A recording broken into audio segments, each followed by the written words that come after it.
Okay.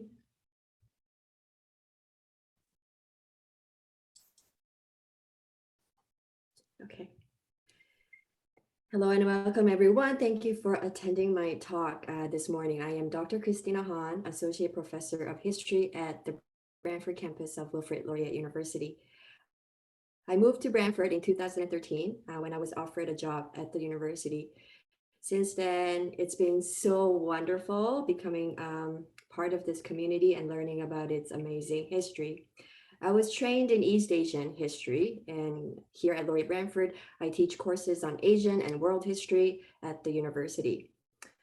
But starting in 2019, I have also started researching Brantford's immigration history, and that is what I am here to tell you about today.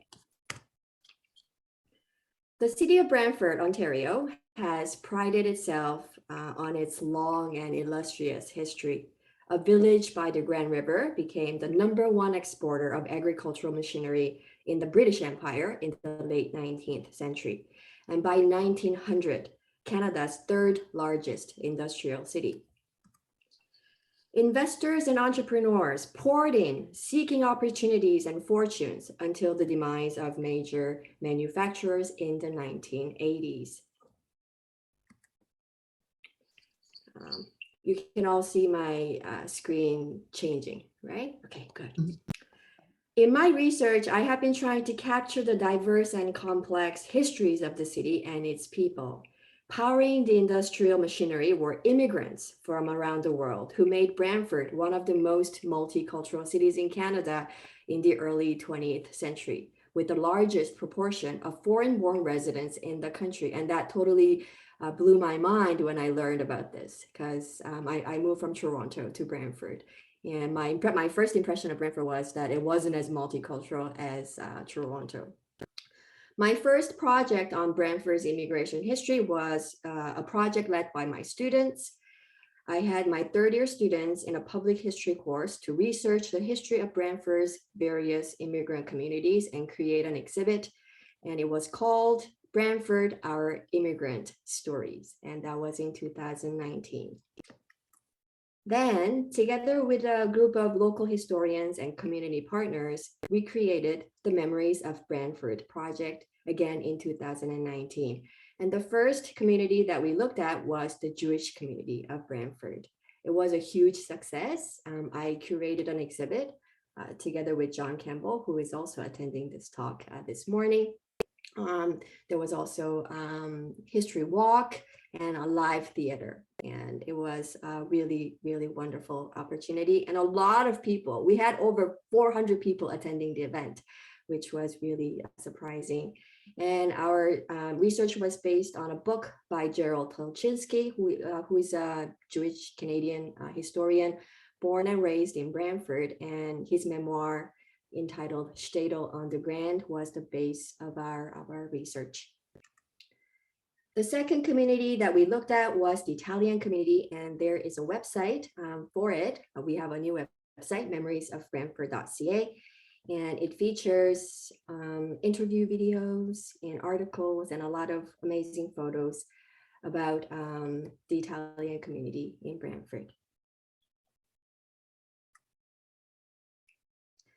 In 2020, I got a grant from the Social Sciences and Humanities Research Council of Canada to study Brantford's early immigration history and to create a database of an interactive map. And my project is called Comparative Spatial Histories of Brantford's Early Immigrant Communities between 1900 and 1920, a deep mapping and digital.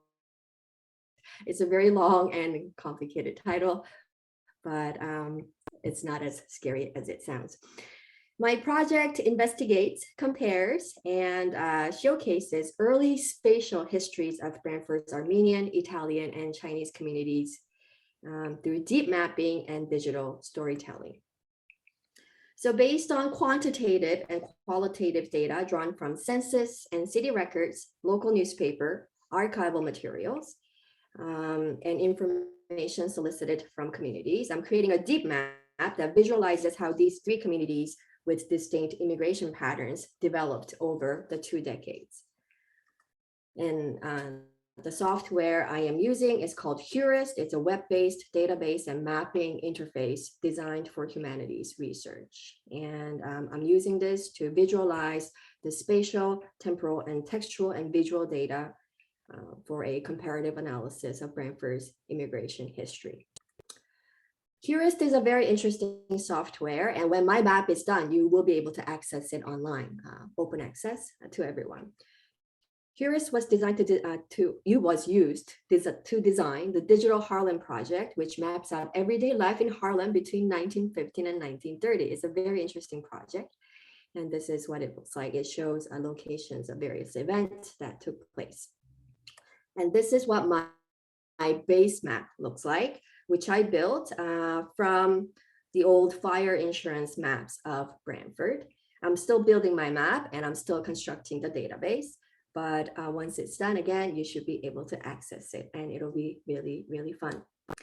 I am focusing on the first 2 decades of the 20th century, the period which saw the first large influx of immigrant workers into Brantford.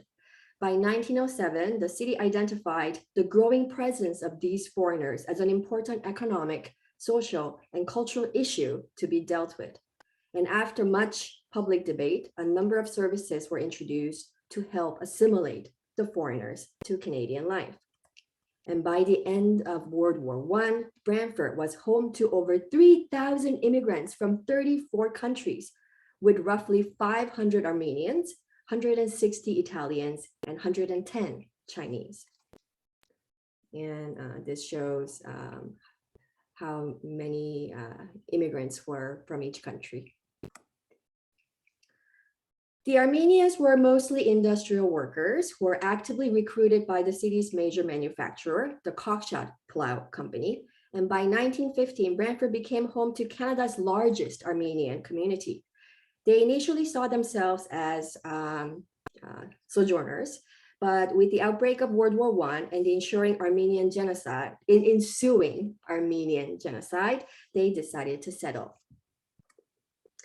The Italians came to Brantford to work in construction and foundry and to build railroads.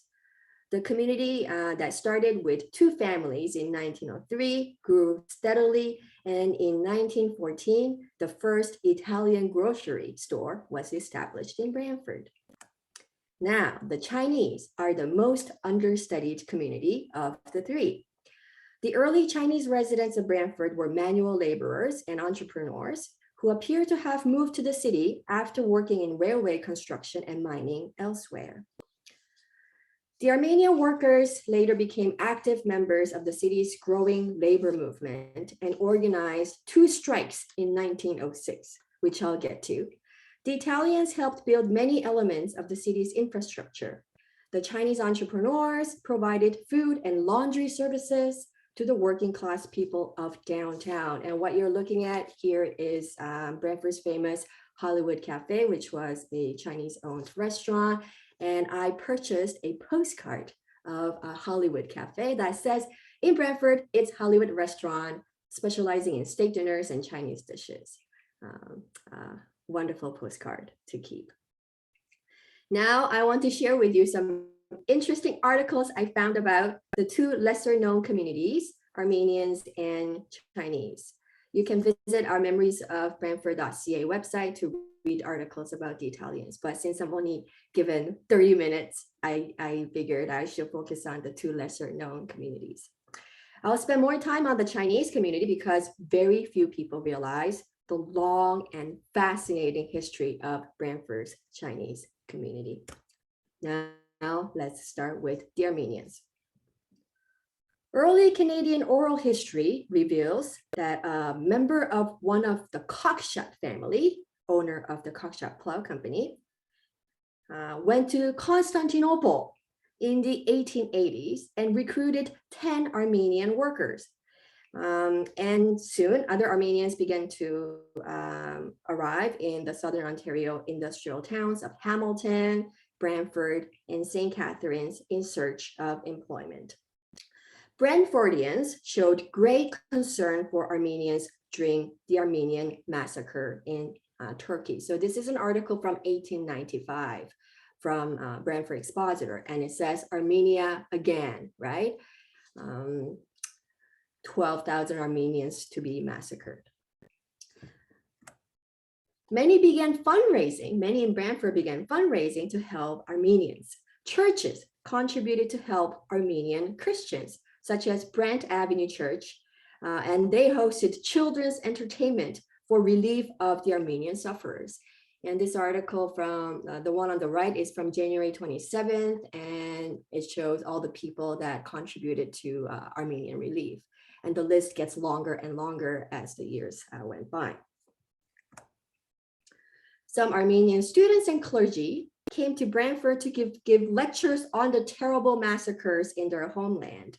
Reverend George Fillion was one of those people. He was a refugee and a clergyman, and he came to Brantford to give a lecture at Wycliffe Hall in 1898.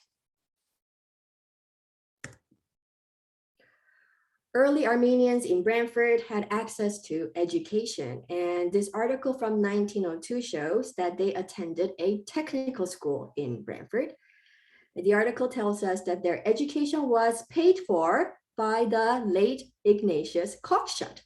And we see the connection between the Cockshut Plow Company and the Armenian workers in Brantford. In this long article, the principal of the technical school, Mr. Burt, reported that some of the Armenians were making splendid progress and they were very proud of the work that they were doing. One teacher was being paid at the school and the two others were helping him.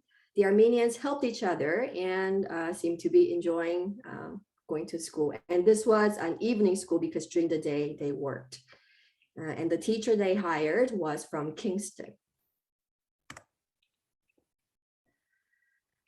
This article from 1906 shows that many Armenians are coming to the city. Many Armenians are coming to the city. 75 will shortly sail, will join local colony, plans for the future. The article says these people are relatives of Armenians already working in Brantford, and that the majority of Armenians in Brantford already have steady work, and many were making sufficient income. But of course, there were accidents, injuries, and death. This article from March 28, 1906 shows that early last night, this is a very painful accident, right? Early last night, an Armenian employed at the Malleable Iron Works had a painful accident. He was pouring molten iron and got a splash of it on the top of the hand. The metal burnt right in and seared the flesh clean to bone. Very sad. The injured man had his hand bound up and was able to walk home accompanied by a companion. Very, very painful incident. This article says letter from Armenians, but we know that Armenians were not treated fairly by some of their employers. And this is where we hear about the strike of 1906, where 100 Armenians at the Malleable Iron Works went on strike, demanding pay raise from $1.50 to $1.75. And this went on for quite some time and eventually ended. They didn't get a pay raise. We also have an article from 1906, an Armenian wedding. An Armenian worker whose name was Harry Pigia was getting married. His bride was traveling alone to Brantford to marry him. And a wedding was about to take place in Brantford. It should also be noted that Italian workers also experienced injuries and death while working in Brantford. This 1914 article shows that an Italian man whose name was Joe Monner, his leg was broken from a work site incident or accident. And Italians also went on strike. This is an article from 1911 where 8 Italians employed with the street railway walked out from work owing to a grievance against their boss. Now back to Armenians. Their community was expanding and they began to buy properties. After all, they needed a place to stay. So this article from the Expositor from 1906 says Armenians will build. It says, it is announced that a number of Armenians have purchased property on Wilkins and Washington streets from a man named Fred Walsh. It is the intention to build a large house on the property and use it as a home for as many of their nationality as they can. The deal has been completed and the building of the house will be commenced almost at once. It will not be an expensive one by any means. So they're building this boarding house for Armenians in town. Were people happy about this? No. An article from June 7th, 1911 says, it is titled Against Foreigners. The article talks about complaints against expanding foreign community, especially houses owned by foreign workers. Locals in Eagle Place complained. They began raising sanitary security concerns, proposing, guess what? Segregation of foreigners. And they were making this into a big event or big issue. Soon, a proposal was presented at the City Council on June 13th, 1911,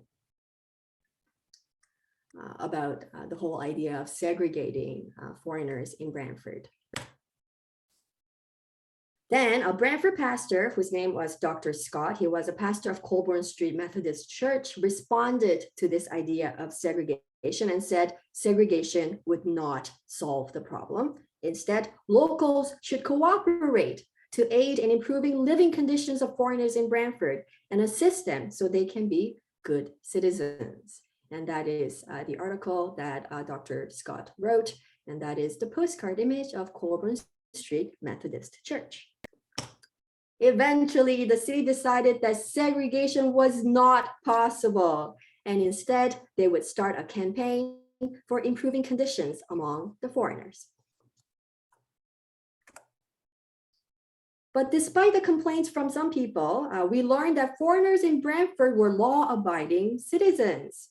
There was this great hype about violent Italians and Armenians who were drunken, and they were stabbing people. There are many, many articles about that, not just in Brantford, but articles borrowed from other newspapers. But this police report from 1913 shows that in 1912, there were only 14 arrests of Armenians, 2 arrests of Italians, 0 Chinese, and there were 628 arrests of Canadians.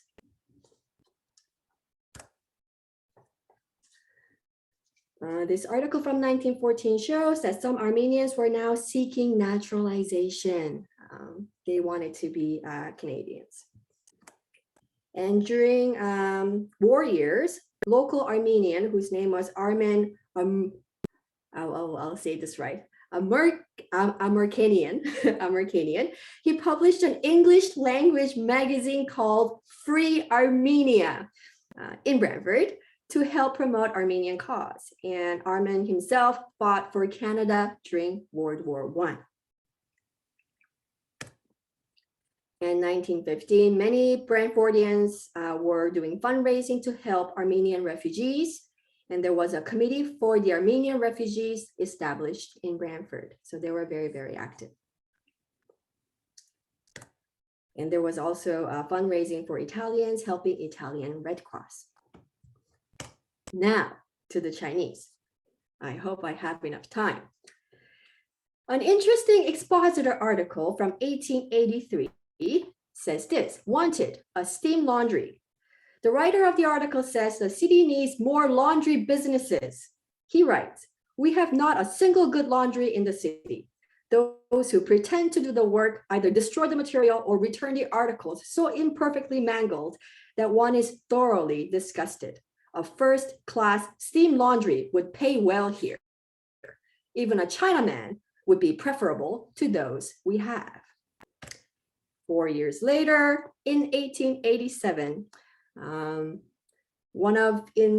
this is actually one of the earliest records of Chinese in Brantford, and it comes from 1887. The article is titled "A Celestial Among Us." Long, a Chinaman, arrived in the city from Hamilton this morning, the article writes, intends to opening a laundry business next to Matthew's Bakery on Market Street tomorrow. And the article includes some racist language, if you could read it, like imitating a Chinese person speaking pidgin English. But the article concludes by saying, we wish our friend from the Flowery Kingdom a very pleasant trip from whence he came. 1892, we have a report that two Chinese men named Li Chong and Kuan Yu applied to be naturalized as British subjects, and the judge approved their naturalization, and this was in Brantford. In fact, Li Chong was the owner of a Chinese laundry in town, which he bravely named the Chinese Laundry, and this was on 153 Dalhousie Street.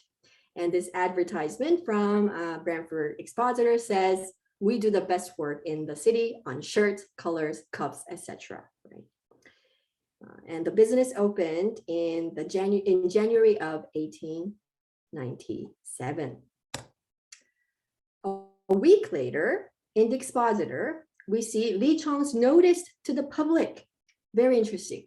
It writes, never be blind to your own interests. Throw prejudices to the dogs and try the Chinese laundry for the best work in the city. No king of colors. Parcels called for and delivered to any address every day. So this was before the days of Amazon. So very interesting. So why did he write such a notice? There were many negative views about the Chinese and Chinese laundry in Canada during this time. This 1906 Expositor article includes stories that Chinese laundries were menace to health. It also includes criticisms made by the national law wanted to get rid of Chinese laundry businesses from Canada. But despite these negative criticisms, Chinese laundry in Brantford continued to grow in number because many Brantfordians used their services. An advertisement for electric washer in 1920 says 12 Chinese laundries in Brantford have installed 1900 cataract electric washers. Why? This was, of course, a selling dishwasher made by TJ Mines and Corporation. Many Chinese also opened restaurants in Brantford, and this is one of the earliest ones, Boston Chinese Cafe on 47 Corborn Street. And the proprietor was Dick Marr. 1902, this was the time of anti-Chinese immigration movement in Canada, prohibiting further immigration of Chinese laborers into Canada. And the article writes, the Chinese must go. And it says a report with nearly 1,000 typewritten pages suggesting anti-Chinese immigration law was laid before Parliament yesterday. By who? By who? Sir Wilfrid Laurier. Yes. 1909. When a local Chinese restaurant owner, Harry Chong, married Nora O'Loughlin, an Irish girl, this became a sensational local news. Nora was a young Irish vagrant who had known Harry. And Nora was arrested by the local police for vagrancy and did not have a place to go to. Like, she was ordered to go to jail. And that's when Harry reached out to her and married her at the local police station. So Chinaman and Irish lass are wedded at local police station last night. This was a very sensational local news. And it made it to other newspapers such as, Windsor Star from 1909. And this article blamed both Nora and Harry, right? A vagrant Irish girl in Brantford the other day was given the option of going to jail or joining the Salvation Army. History does not say how she regarded this choice, but another option saved her anxiety on the subject. A Chinaman who heard of her predicament came along and offered her marriage, which Nora impulsively accepted. That a minister was found to aid in this unnatural union would seem a dishonor to the cloth. So they're even blaming the minister who wedded them. However, it should be noted that most Chinese people living in Brantford were Christians, according to census records. In fact, there was a great deal of discussion against white girls working for and being in a relationship with Chinese men. Unlike Armenians, early Chinese in Canada were not allowed to bring their women or families because the government didn't want these men to settle in Canada. There were lots of hurtful words being said about white women working at Chinese laundry or Chinese restaurants. And trades and labor associations tried to stop these women from working at these places. This article from 1913 shows, "Will stop a menace, employment of white girls by Chinese taken up at Ottawa." Moving on. Brantford was a city with missionary zeal. Brantford was an important city for missionary work in the East. For example, this has nothing to do with China, but with Japan, but I thought it was a really interesting article. In 1902, president of Japanese Methodist Conference, whose name was Hiraiwa Yoshiyasu, visited Brantford's Wellington Street Methodist Church and spoke about the work of evangelization in Japan. In this report, Mr. Hiraiwa said he had been in Brantford 15 years ago. So in 1887, he had been in Brantford. And he writes that Methodist churches in Brantford have been helping him with his work in Japan. And that is the Wellington Street Methodist Church. Brantford also sent many missionaries to China, and many returned and delivered lectures on their activities in China, including J.H. Wallace, who worked for YMCA in China and delivered a talk at First Baptist Church in 1912. And there was also even like a 3-day conference on China Inland Mission. So there was a lot going on. And Brantford churches continued to recruit missionaries to China, as this 1920 article shows. Need for Chinese mission workers. And this was at a joint Presbyterian gathering. And many Brantford churches also did fundraising for China, especially to help famine victims. This article says, many in Zion Presbyterian Church continued or contributed towards this effort, and many responded to an appeal made yesterday, raising $200. That's a lot of money back in the days. And they said more money will be raised to help the famine victims in China. The Chinese community in Brantford was also actively involved in helping the modern republic in China, which was facing a lot of challenges domestically and internationally. I don't know if you knew, but Brantford had a branch of the Chinese Nationalist League, which was formed in 1918. And on May 31st, 1920, there was a formal inauguration of the Brantford branch of the Chinese Nationalist League. And this is the article that talks about this. Chinese Nationalist League inauguration gathered here. And according to this rather lengthy article, it says the event was staged on Sunday afternoon when a portrait of Dr. Sun Yat-sen, so he's the man on the left you see there, Chinese president, president of the new Chinese Republic, when his portrait was unveiled and speeches were delivered by president of the Chinese Nationalist League of Canada, and that's the man on this newspaper article. He was from Vancouver, but he came to Brantford for this particular event. And the gathering was concluded with a banquet on Sunday evening, at which Chinese dishes were served to the guests. And there were also many, many visitors from the city too. The president of the Brantford branch of the Nationalist League was Dick Marr, who was the owner of the Boston Chinese Cafe. He gave the welcome speech, but then there were also other non-Chinese attendees as well. Senator William Proudfoot was a counsel for the Chinese Nationalist League, and he acted as honorary presiding officer for this particular gathering. Other attendees also included W.G. Raymond and Arthur Hardy. So Judge Hardy at the event testified that no Chinaman had ever appeared before him on a criminal charge.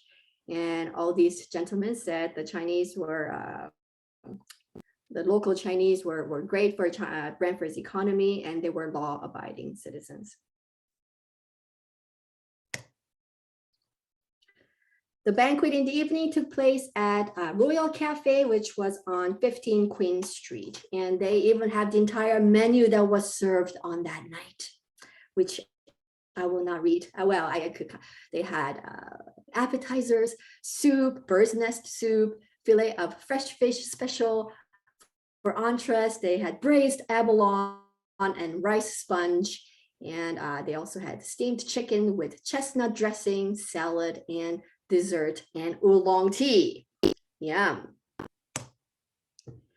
And this is a really interesting article. The next day, expositor said, during the celebration here last night, the Chinese restaurants of the city were closed, and there were but few eating places open after 8 o'clock because they all closed their businesses early to attend this banquet. Brantford Chinese Nationalist League worked as the bridge between China and Canada, and when the news of terrible floods in China reached them, they also appealed to the community or the people of Brantford for help. The Chinese community in the city continued to grow. Take a look at this ad of Hollywood Cafe from 1929 that opened on June 29th, 1929. And you see the photo of their proprietor and owner, George Bow. And on the opening, I guess, advertisement, they say menu, 50 cents. For 50 cents, you could get a cream soup, breaded white fish. For entrees, there was grilled lamb chops, breaded veal cutlet, right? Chicken a la Newburgh on toast, turkey with crab apple jelly, prime ribs, salad, vegetables. For desserts, the list goes on, whipped cream, apple pie, gold date pie, walnut cream pie. I'm sure I'm making you all very hungry right now. And that wasn't it. There was live music too. The advertisement says, every evening, Hollywood Cafe Orchestra performed, conducted by none other than Harold Van Sickle. Harold Van Sickle, who also was the leader of the famous Capitolians. He performed, or his band performed at the Hollywood Cafe every night. While that menu that we looked at wasn't very Chinese, the Hollywood Cafe also served Chinese food. And this article from 1929 says that a novel Chinese banquet given by Mr. Bow at the Hollywood Cafe last evening. Guests were intrigued and delighted at the strange Chinese dishes that comprised the entire menu. Of both Eastern and Western races, used only chopsticks. So there was, as well as non-Chinese guests, but then they were only allowed to use chopsticks. And for the guest of honor, they had Dr. Dou Xie, who was a professor and an established author of many books on China, who said that the chopsticks are a symbol of peace, as the Western knives and forks were reminiscent of war. And maybe I don't have time to read the entire menu here, but yeah, there was bird's nest soup, Nanking duck, Chinese crystal love chicken, French mushrooms, and so on and so on. And yes, this is important, that there was tea without milk and sugar, the authentic Chinese tea. These stories are not known to many people, and researching the early immigration history of Brantford has been a really meaningful and fun journey to rediscover these stories and share them with everyone. In fact, you are one of my first audience to hear about these stories. And more important stories about the Chinese community will be told at our upcoming Memories of Brantford Chinese community event. The preview event will take place on March 14th at the Oriental Restaurant in downtown. And we have our official full main event later in October. Thank you everyone for attending my talk today. I hope you enjoyed it. I got you all excited about Brantford's early immigration history and hopefully made you a little hungry. Thank you once again, and I look forward to seeing you again soon.